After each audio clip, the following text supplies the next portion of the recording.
Good morning, students of the BSc third year classes. In the zoology subject, today's topic is the one of the finest and important topic, that is microbiology. Microbiology is the one of the important and have to the peculiar characteristic feature of the organism. So that first of all we are going to the what is the meaning, what is the definition of to the microbiology, the application, and to the what about to the materials which are concerned, so that to the first of all know that what is the microbiology. So in the Greek word microbiology, which means that to the study of to the microbes. Microbiology, that if we are going to the discrimination of this level up to the microbiology, because these are the made by the two words micro and biology. Microbiology, which means the microbes, which come from to the Greek word micros, which means that first of all you know that micros means small, and biology come from to the bios,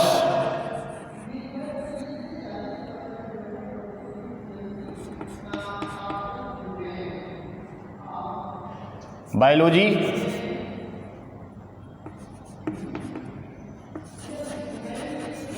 organism.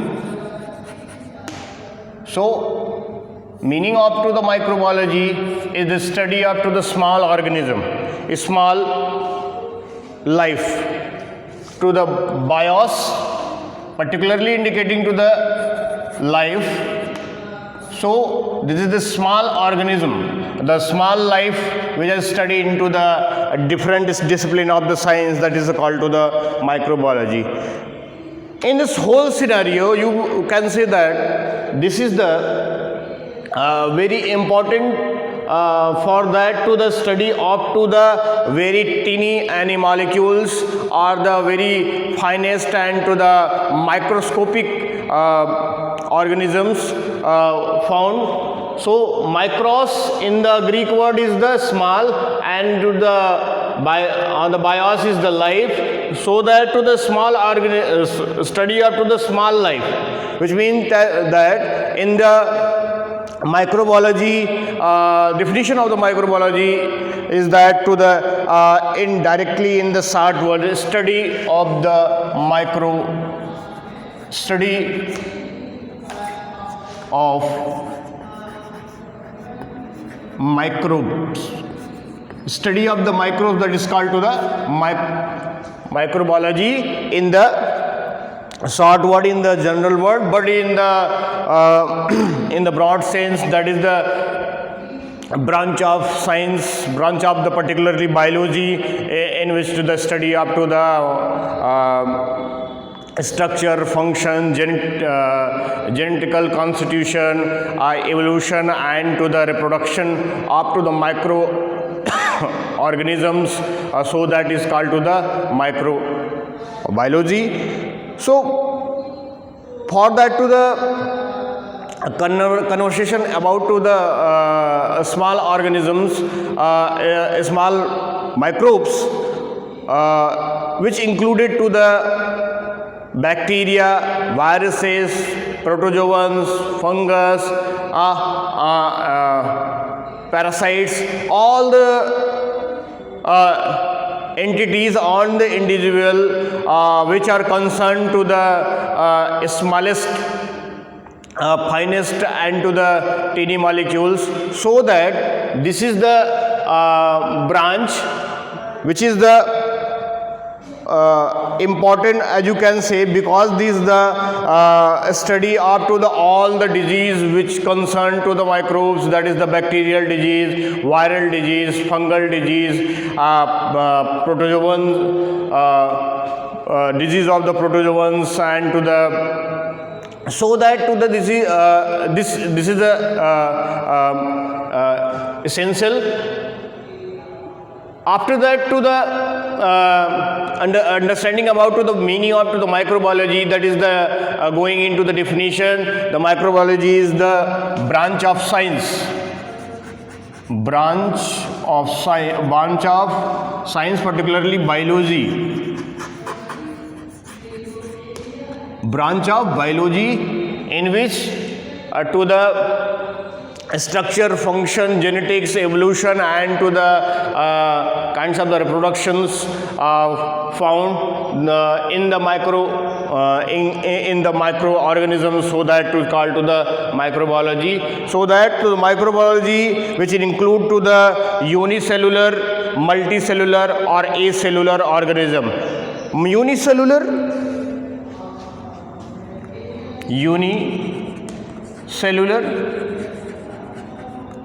means single cell. Multicellular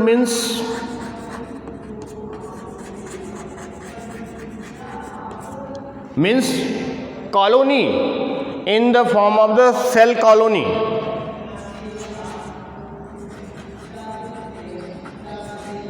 And to the acellular, in the acellular, that means to the lacking cell.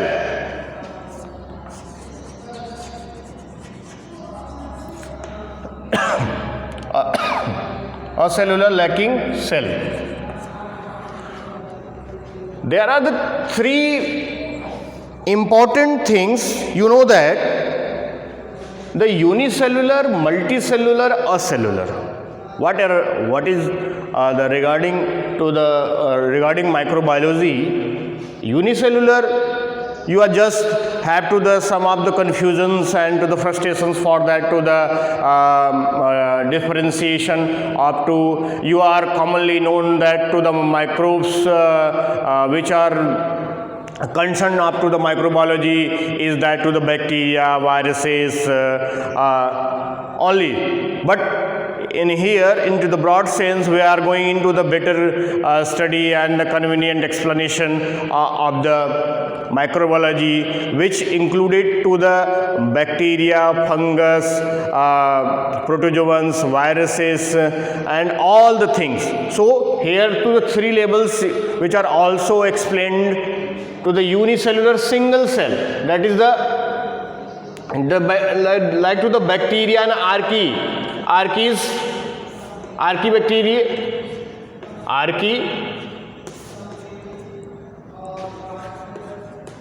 mycoplasma and others. Multicellular cell colony, just like to the fungus or the algae, you have proper roots. And to the acellular is a lacking to the cell, viruses. So that this is the three kinds of to the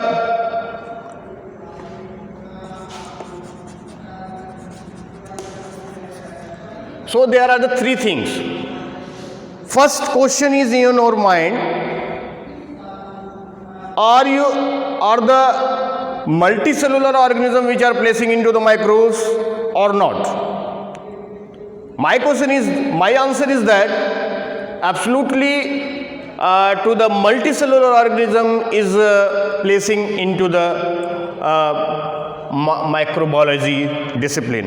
That is the one of the finest discipline of to the science, which included to the all the perspective for that to the study. So this is the unicellular, multicellular, and acellular. Just going into the depth of to the explanation, what about to the what is the reason and what's have to the fact that to the include to the there are the three kinds of organisms which included into the microbes or called to the microbes. So this is the microbes. Unicellular. If you are going to the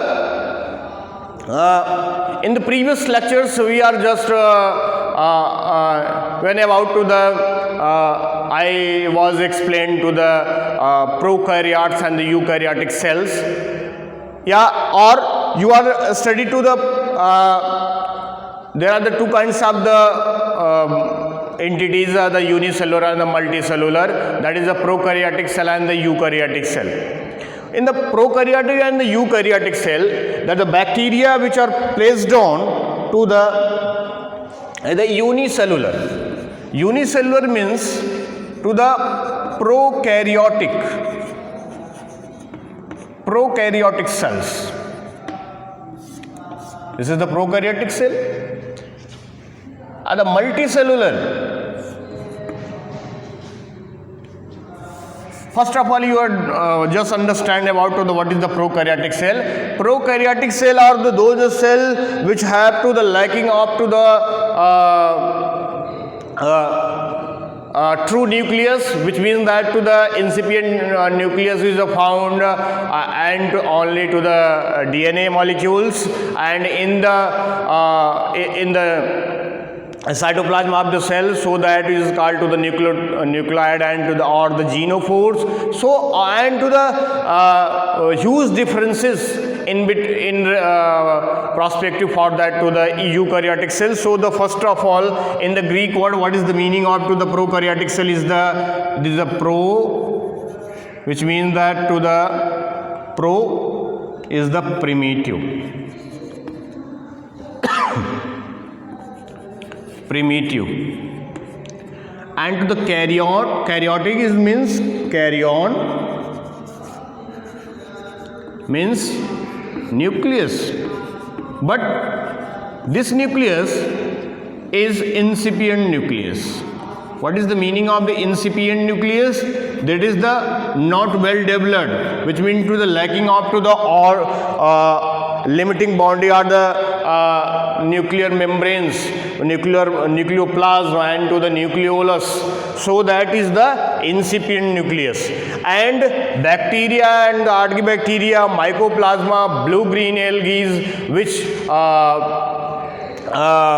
included in this category, which means that they are body which made by the prokaryotic cell, that in the prokaryotic cell is unicellular. When the body which are made by to the single cell,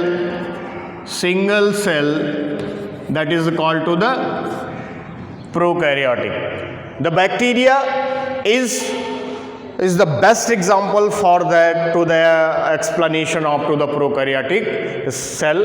In the prokaryotic cell, the lack of to the nuclear membrane, nucleolus and the nucleoplasm, and along with the all the organelles, just like to the eukaryotic cell, mitochondria, Golgi body, endoplasmic reticulum, so which go now to the form to the diagrams. In the diagram, for that to the bacteria, it is single cell, and the single cell, which means that the bacteria which are placing on into the plant categories due to have to the layer is called to the cell wall, and the cell wall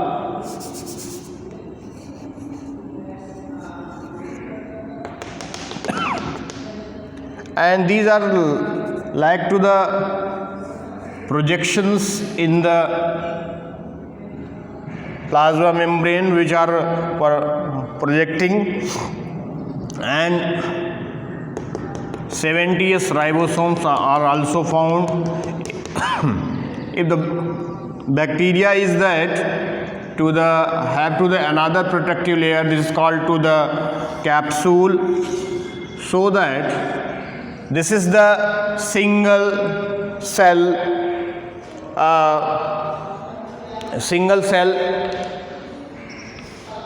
organization is called to the prokaryotic cell. In the prokaryotic cell, this is the capsule, cell wall, plasma membrane,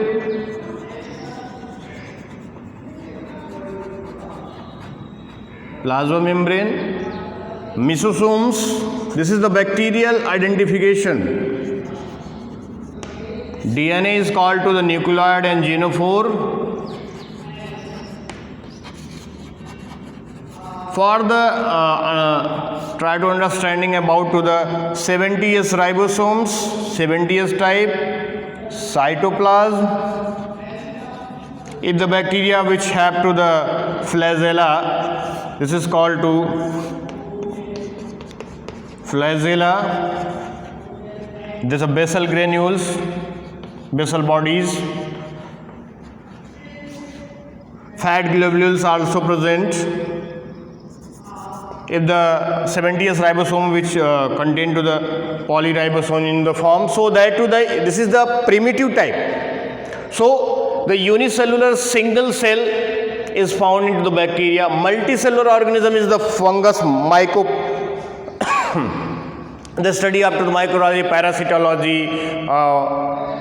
So this is the multicellular organism because their body is which made by the two or more cells, and that's to the have to the all the functioning based on to the organelles, the mitochondria, Golgi body, endoplasmic reticulum, and others. So that this is the multicellular cell colonies, is the like to the fungus or the myco is the mycology, and is the another is the different to the unicellular and multicellular acellular. This is the lacking cell. The viruses included in this category because they are organization up to the viruses is only to the protein and to the nucleic acid. So that to the there are the three categories which included into the microbiology. So that we are go now to the and we just try to understand about to the eukaryotic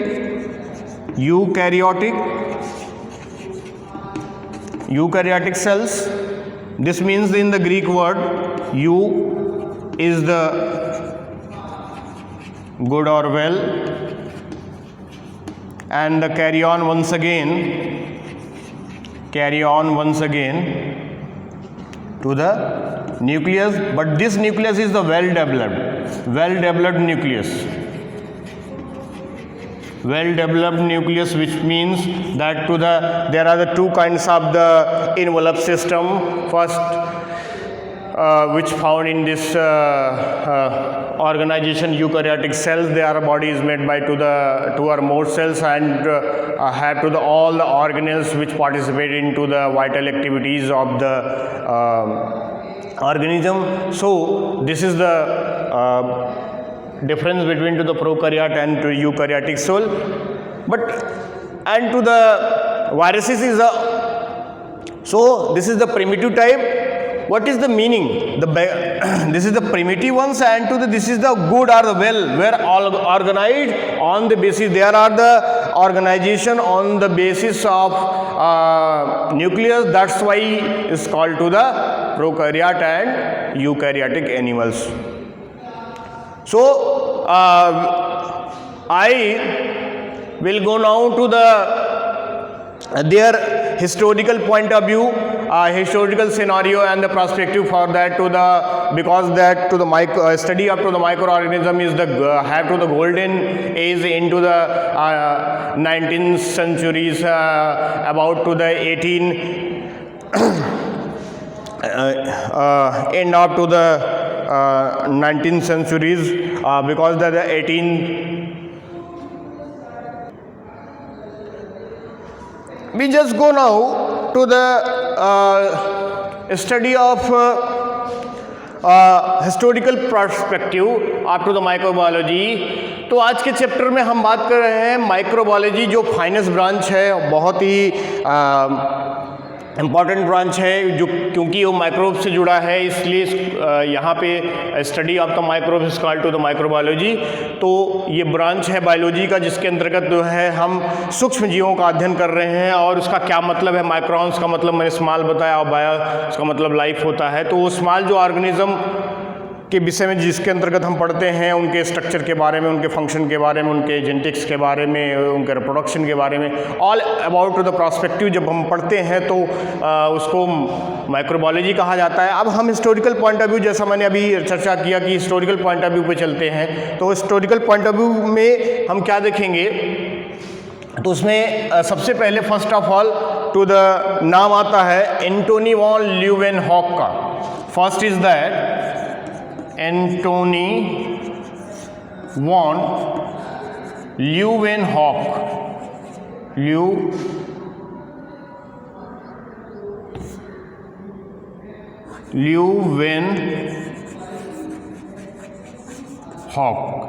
Anthony von Leeuwenhoek. This is the man which Anthony von Leeuwenhoek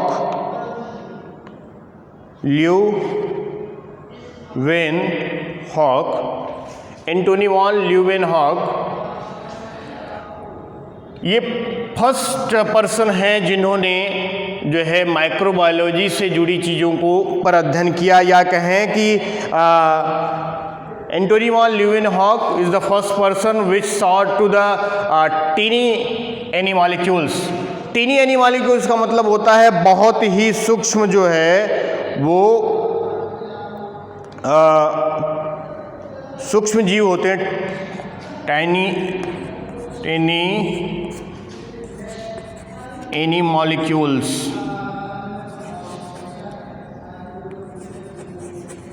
इन्होंने उसको Teni any molecules बोला कि अति सूक्ष्म जो जीव होते हैं वो हर जगह पे कॉस्मोपॉलिटन इन डिस्ट्रीब्यूशन होता है, मतलब उसको पेरेंट भी बोलते हैं। तो जो है वो हर जगह पे पाए जाते हैं।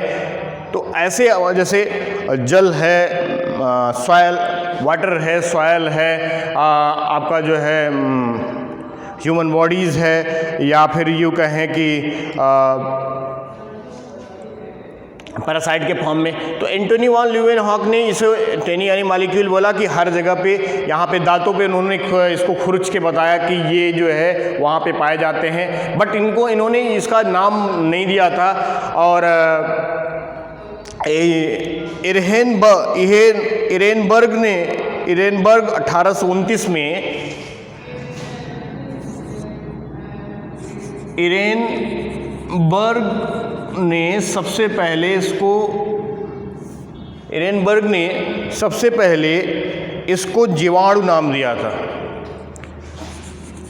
बैक्टीरिया इसको नाम दिया था। This is the first Ehrenberg which given to the name of to the bacteria. But इसके बाद जो है, तो इसके कारण that's why the Leeuwenhoek is the first person is to describe to the microbes on to the found in to the all world, the universe, all to the every part up to the earth. So cosmopolitan in distribution, so that is called to the, and that's why he is called to the father of microbiology, father of microbiology। तो इनको जो है father of microbiology कहा गया, क्योंकि सबसे पहले इनका रिसर्च था। और मैंने कहा कि इरेनबर्ग ने इनको टर्म को बैक्टीरिया नाम दिया था। आफ्टर इसके बाद जो है सबसे ज़्यादा जो डिस्कवरी हुई, वो डिस्कवरी जो है अब लुइस पाश्चर और जो है रॉबर्ट कोच के द्वारा हुई। तो इन दोनों के आधार पे, और मैंने जैसा कहा कि 1854 से लेके 1885 से लेके 1954, 1885 85 से लेके टू 1914 तक ये गोल्डन इरा कहा जाता है।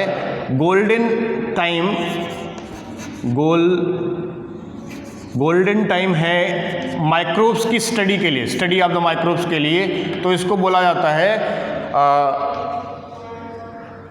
The golden age up to the microbiology, the golden age of microbiology, golden age of microbiology.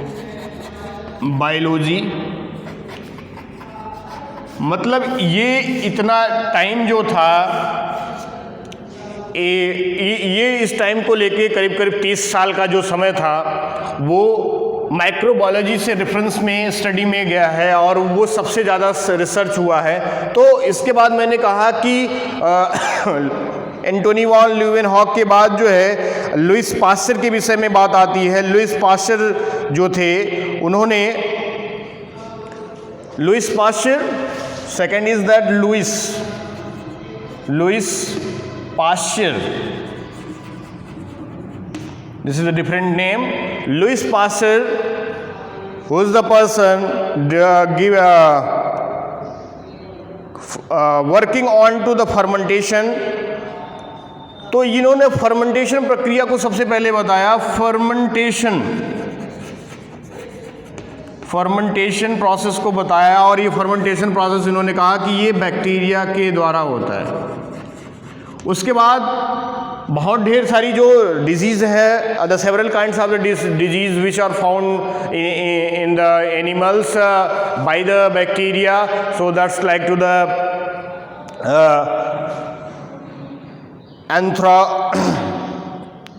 tuberculosis, cholera, and to the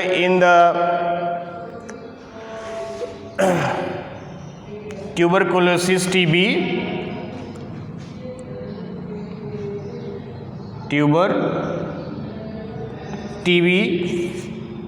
and anthrax।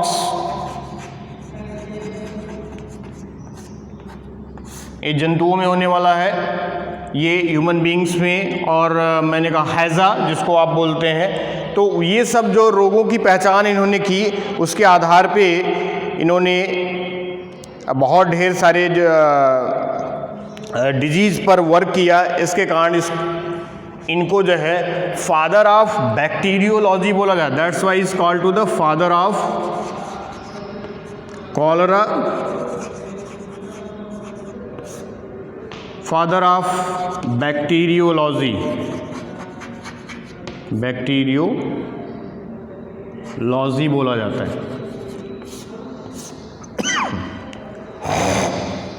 तो फादर ऑफ बैक्टीरियोलॉजी बोला जाता है। After that to the Robert Koch की बात आती है। Robert Koch, इन्होंने सबसे ज़्यादा वर्क किया है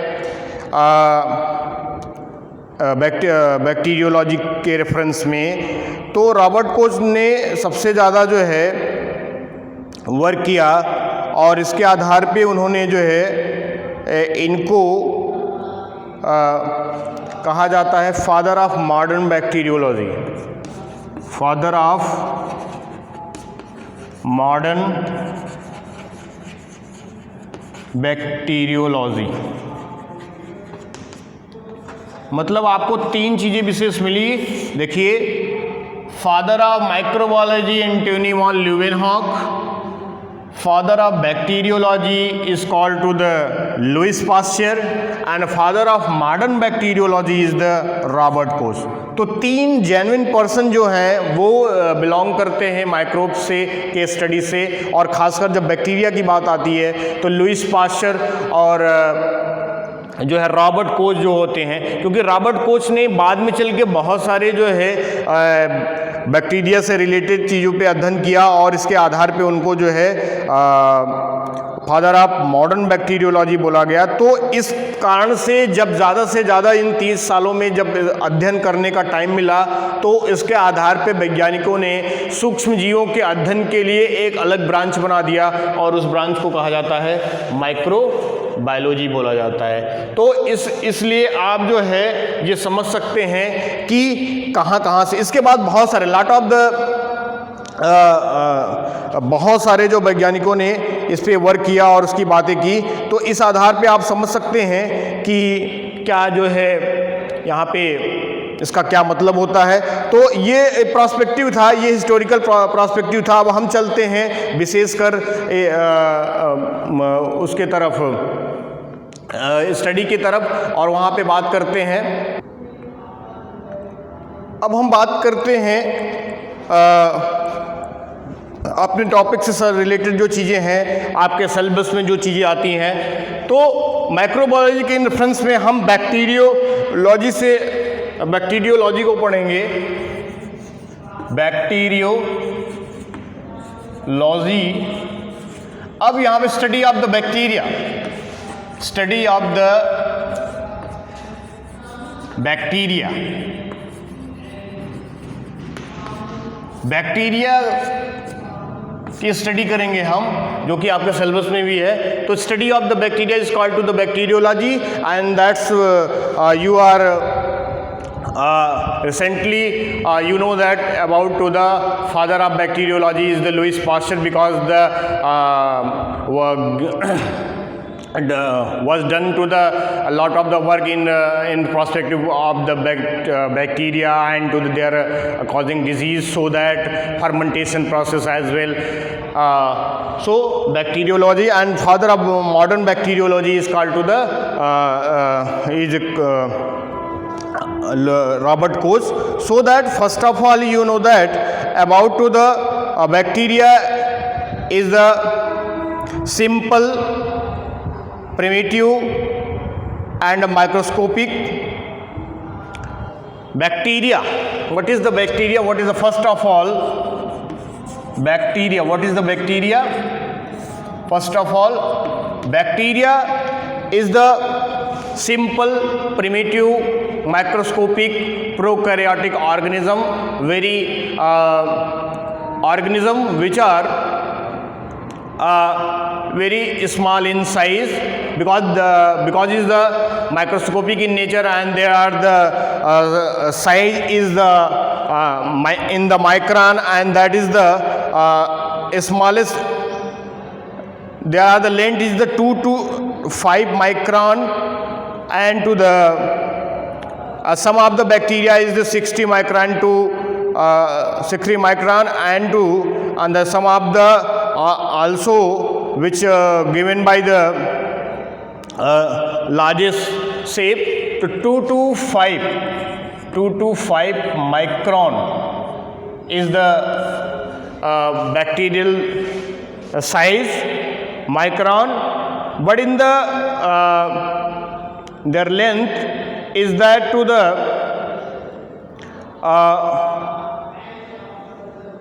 for that to the better understand bacteria.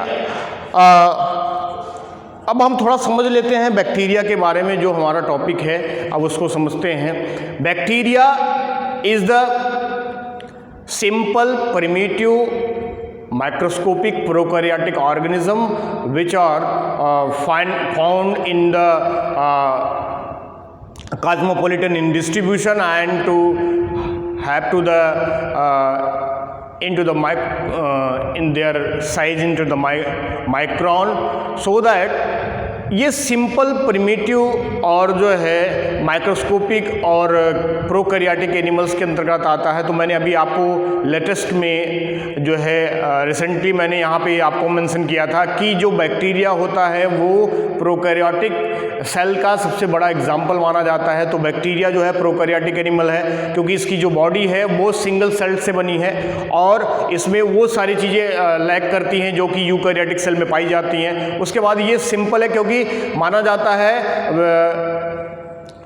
कि जो बैक्टीरिया होता है वो सबसे पहले जो है अर्थ पे आया और इसलिए प्रिमिटिव है, सबसे पहला है। और प्रिमिटिव और माइक्रोस्कोपिक है, क्योंकि इसको नेक्ड आई से नहीं देखा जा सकता तो इसलिए इसको माइक्रोस्कोपिक बोला जाता है। तो सिंपल प्रिमिटिव, जैसे मैंने कहा प्रो कैरियोटिक एनिमल्स है, तो प्रो इज द प्रिमिटिव सबसे पहले आया है, इसलिए प्रिमिटिव शब्द का इस्तेमाल किया गया है। So that to the bacteria is the first entities which are come to the earth, and that's why is called to the primitive. And there are body organization is very simple, so that is called to the simple. The single cell organization is referred to the prokaryotic organization, prokaryotic cells, and do not seen the naked eyes with the help of the microscope, that is the that's. तो कुल मिला के कह सकते हैं कि bacteria का जब हम रेफरेंस करते हैं, डेफिनेशन देते हैं, उसके बारे में बताते हैं, तो ये इस प्रकार का होता है। अब इसके आधार पे तो हम कुछ इसके कैरेक्टर के बारे में बात करेंगे, लेकिन हम आपको बता दें कुछ जो बैक्टीरिया जो उनकी जो लंबाई होती है वो छोटी होती है, सबसे छोटी होती है, तो वो जो है वो 0.15 माइक्रोन से 0.3 माइक्रोन तक होते हैं, और जो अधिकतम होती है तो वो 15 माइक्रोन तक होती है। तो इस आधार पे हम कह सकते हैं कि इसका शेप और साइज जो है वो अलग अलग होता है। तो हम कैरेक्टर की बात करते हैं। सबसे पहले कैरेक्टर क्या होता है, general character of the bacteria, और वो जो है इसको देखते हैं। तो सबसे पहले हम समझने का प्रयास करते हैं general character of the bacteria. General character of bacteria. What is the main characteristic feature, what is the main qualities and structures which have to the bacteria and represented itself? So first of all on the basis of their habitat which, तो सबसे पहले हम character की बात करते हैं, इसके संरचना की बात करते हैं, इसके जो है क्वालिटी की बात करते हैं कि बैक्टीरिया क्या होता है। तो जैसा मैंने बताया कि बैक्टीरिया क्या है, बहुत ही प्रिमिटिव टाइप का simple bacteria is the simple primitive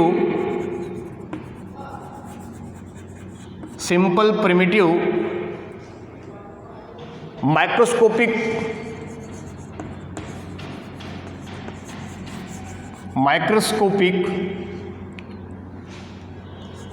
prokaryotic animals नहीं, इसको जो है ऑर्गेनिज्म बोला जाता है, माइक्रोब्स है, prokaryotic organisms.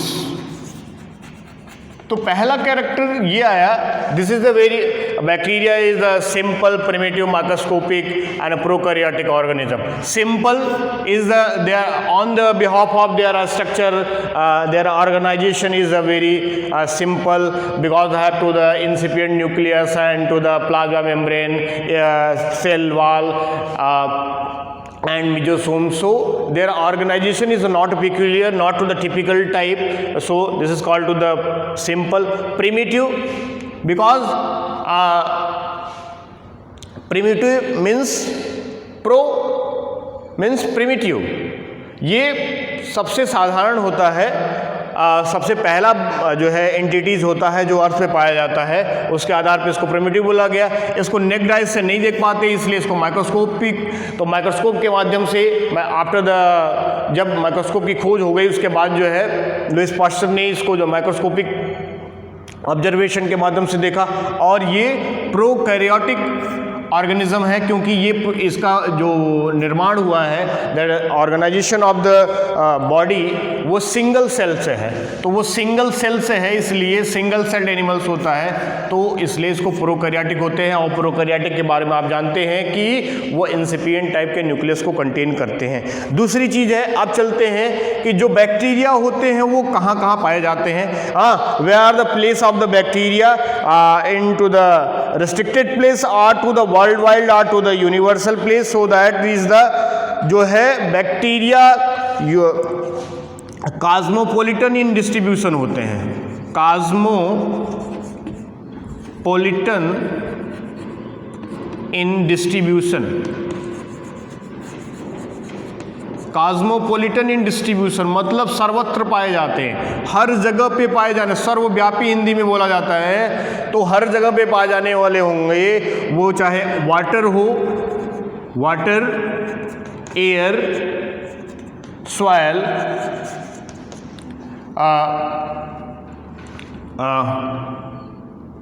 Body of organism,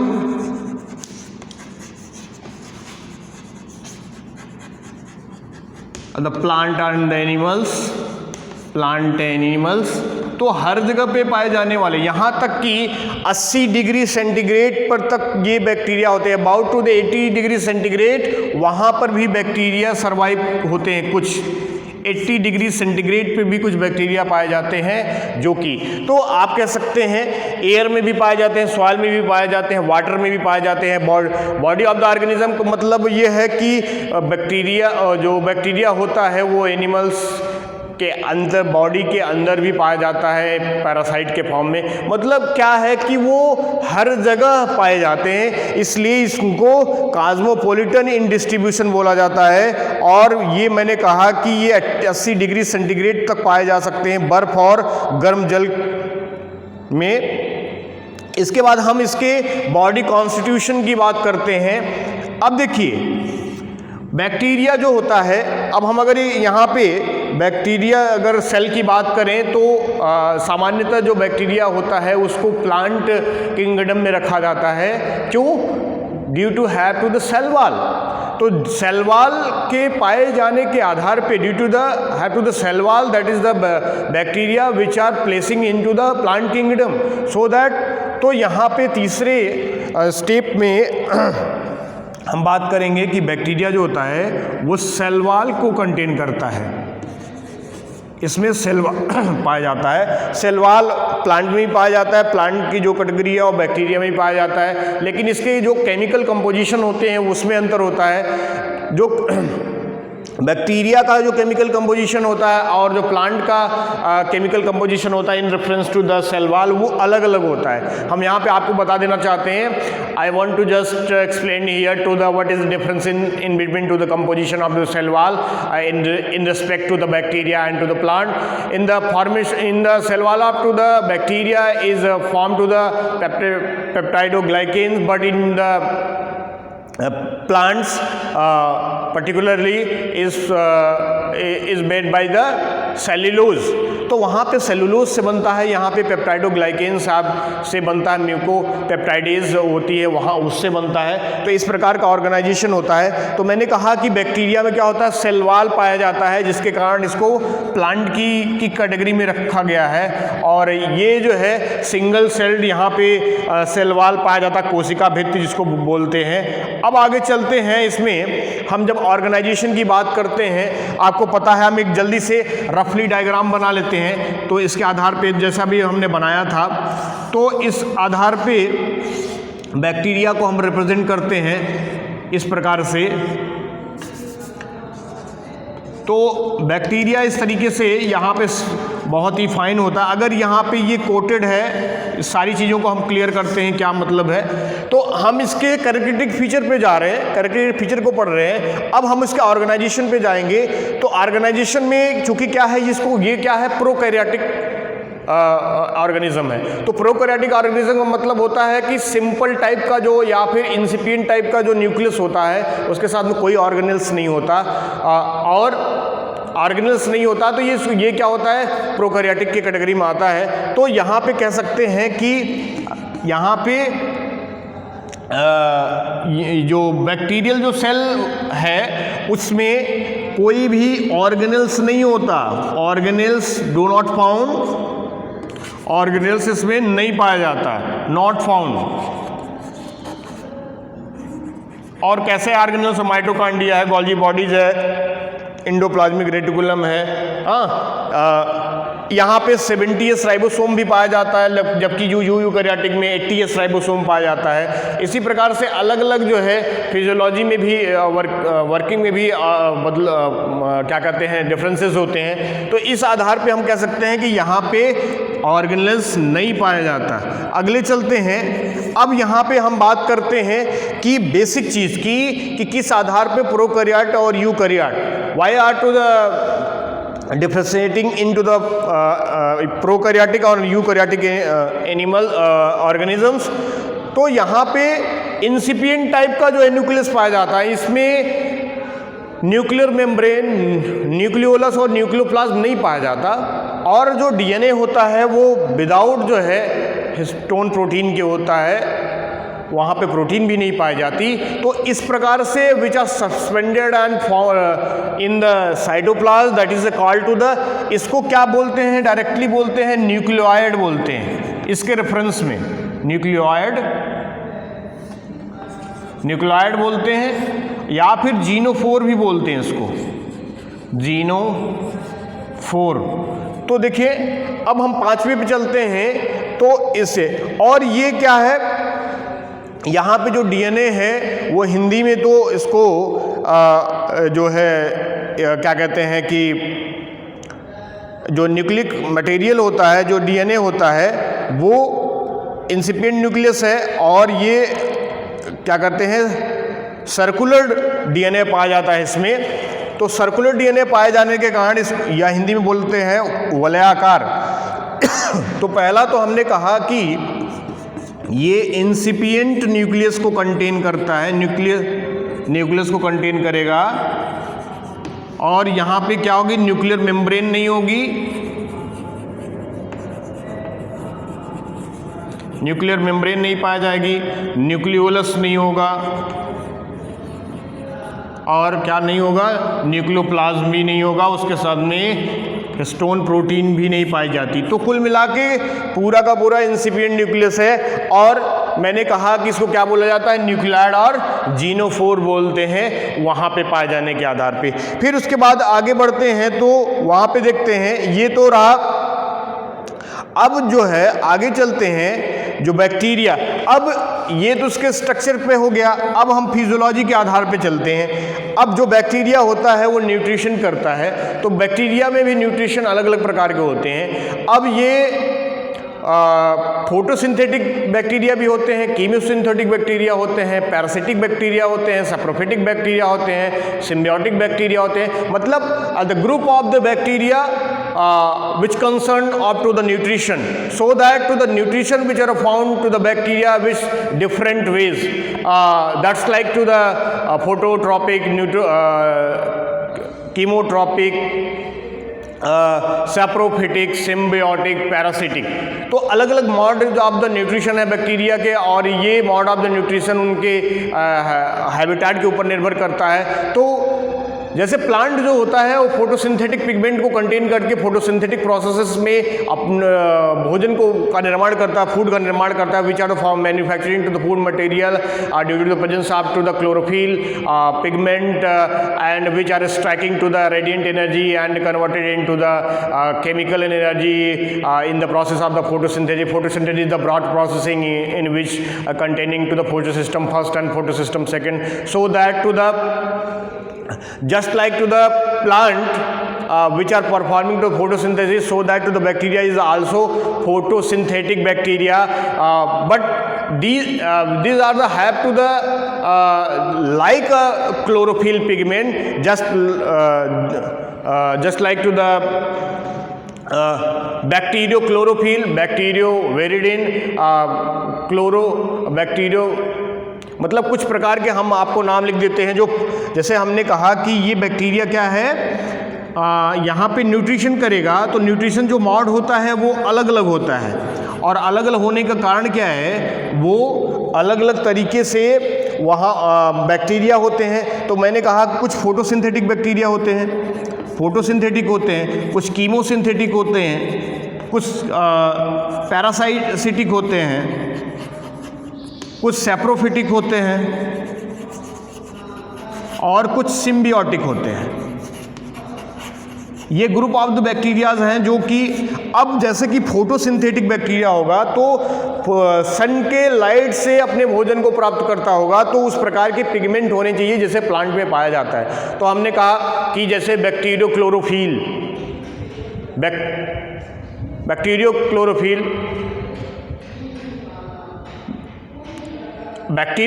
क्या है? बैक्टीरियोक्लोरोफिल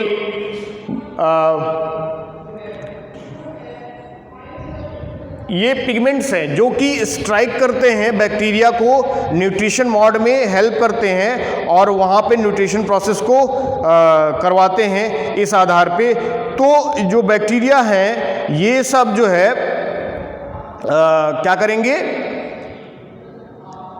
इस पिगमेंट बैक्टीरियोक्लोरोफिल, बैक्टीरियोपर्फ्यूरिन एंड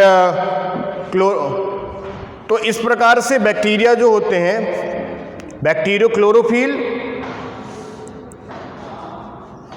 पिगमेंट के आधार पे ये फोटोसिंथेटिक एक्टिविटी परफॉर्म करते हैं। कीमोसिंथेटिक बैक्टीरिया वो होते हैं जो कि हाइड्रोजन बैक्टीरिया होते हैं, सल्फर बैक्टीरिया, नाइट्रोजन बैक्टीरिया होते हैं, मेथेन होते हैं,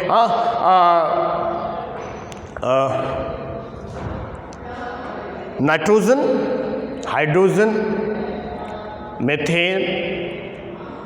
ये बैक्टीरिया क्या करते हैं, ये सॉइल से, एयर से जो है वहाँ पे रिएक्शन करके ऑक्सीडेशन प्रोसेस करते हैं और वहाँ से एनर्जी प्राप्त करके अपने को सर्वाइव रखते हैं। तो वो कीमोसिंथेटिक बैक्टीरिया, ये सब इन डिटेल हम जो है आपको जब ये चैप्टर आएगा तो बताएंगे आपको।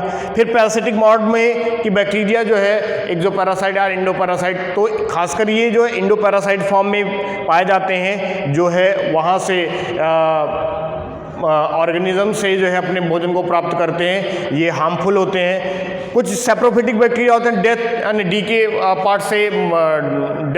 पार्ट से जो है अपने भोजन को प्राप्त करते हैं, एनर्जी को प्राप्त करते हैं। और कुछ सिम्बियोटिक रिलेशनशिप को फॉर्म करके अपने भोजन को प्राप्त करते हैं, या फिर इंडिविजुअली रूप से क्या करते हैं कि भोजन को प्राप्त करने के लिए उनसे एसोसिएशन करके उनको जो है, जैसे सिम्बियोटिक बैक्टीरिया में जो नाइट्रिफिकेशन होता है, तो वहाँ पे जो बैक्टीरिया होता है वो इन्वायरमेंट से नाइट्रोजन को, मॉलिक्यूलर नाइट्रोजन को अमोनिफाइड नाइट्राइट टू नाइट्रेट में कन्वर्ट करके प्लांट को देता है, जबकि उसके बदले में प्लांट बैक्टीरिया जो होता है प्लांट से भोजन को प्राप्त करता है। तो एक एग्जाम्पल के रूप में मैंने बताया आपको। तो इस प्रकार से जो इनके कैरेक्टर के रूप में जो न्यूट्रिशन मॉड है वो अलग है।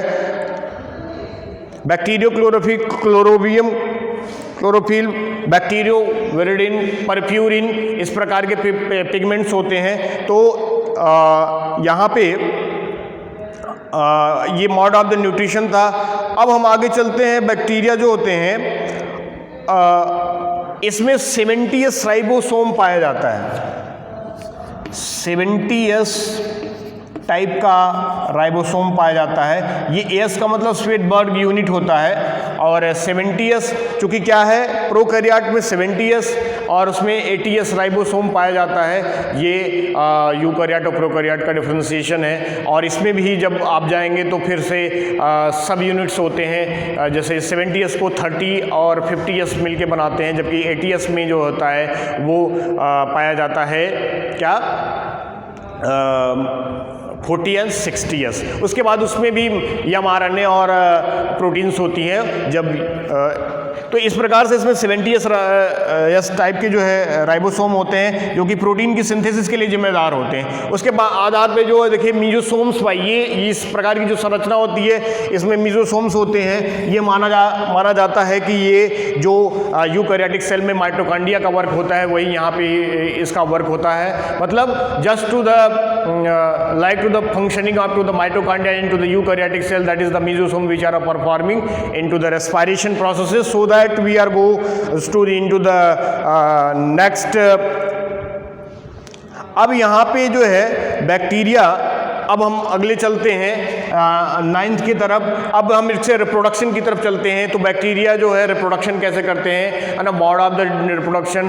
Bacteria usually and commonly which perform to the binary fusion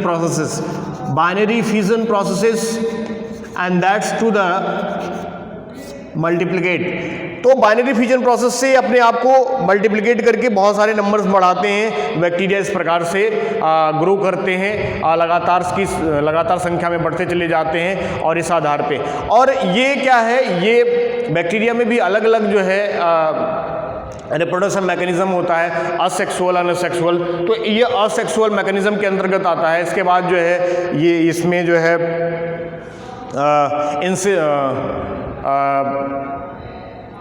genetic recombination processes होता है, इसमें ट्रांसडक्शन, ट्रांसफॉर्मेशन एंड कॉन्जुगेशन आता है। Genetic recombination processes which are have to the transformation, transduction and conjugation in which to the genetic material which are transformed and formed to the goes to the one bacteria to another, are the transform which have to the combination inside the body so that to the chain into the another type. So मतलब अलग अलग प्रक्रियाओं में जो 3 प्रकार की हमने प्रक्रियाएं बताई, उसमें अलग अलग जो है यहाँ पे जो जीन होते हैं, जो डीएनए का सेगमेंट होता है, उसमें पुनर्संयोजन होता है और रिकम्बिनेंट फॉर्म में बनके जो है अलग प्रकार के बैक्टीरिया को बनाते हैं। तो इस प्रकार से जो बैक्टीरिया होता है वो बहुत सारे कैरेक्टर को कंटेन करता है और उस कैरेक्टर के आधार पे जो है हम इसको एक्सप्लेन करते हैं। तो अगले चैप्टर में हम कुछ रिलेटेड चीज़ों को और भी देखेंगे और उसको समझेंगे। I hope you are to try to better understand about to the this topic, so that to the in the next videos which are related topics, so that thank you.